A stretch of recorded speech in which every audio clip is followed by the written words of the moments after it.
Environmental destination is the most important driver of water resource management in the UK, requiring water companies for the first time to take a long-term and holistic view of their extraction operations and the environment. But unless we think innovatively, it could result in costly investments and interventions that have little benefit for the environment.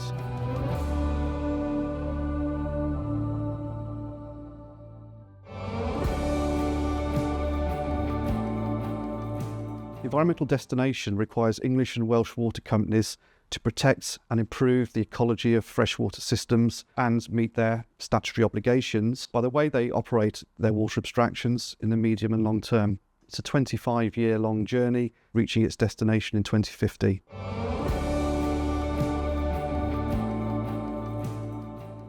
The challenges are technical, financial, and also practical.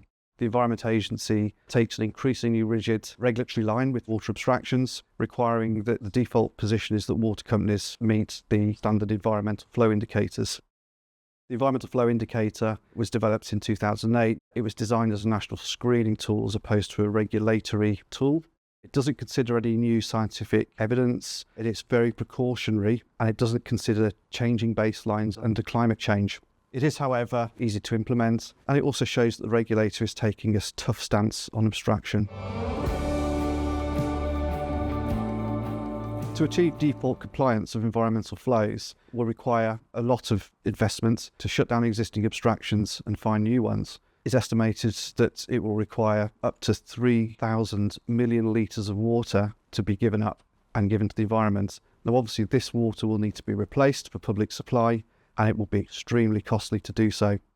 Practically, replacing up to 3,000 million litres of water a day with new sources is not without its environmental cost. It will require building new reservoirs, new pipelines, desalination plants, water reuse schemes, for example, which all come at a carbon cost, but are also disruptive to natural environmental habitats.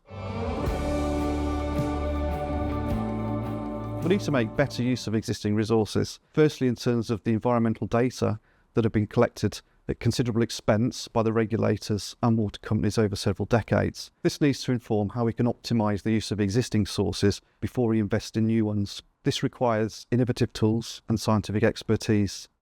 APEM has developed new hydroecological tools that help better define local river flow requirements.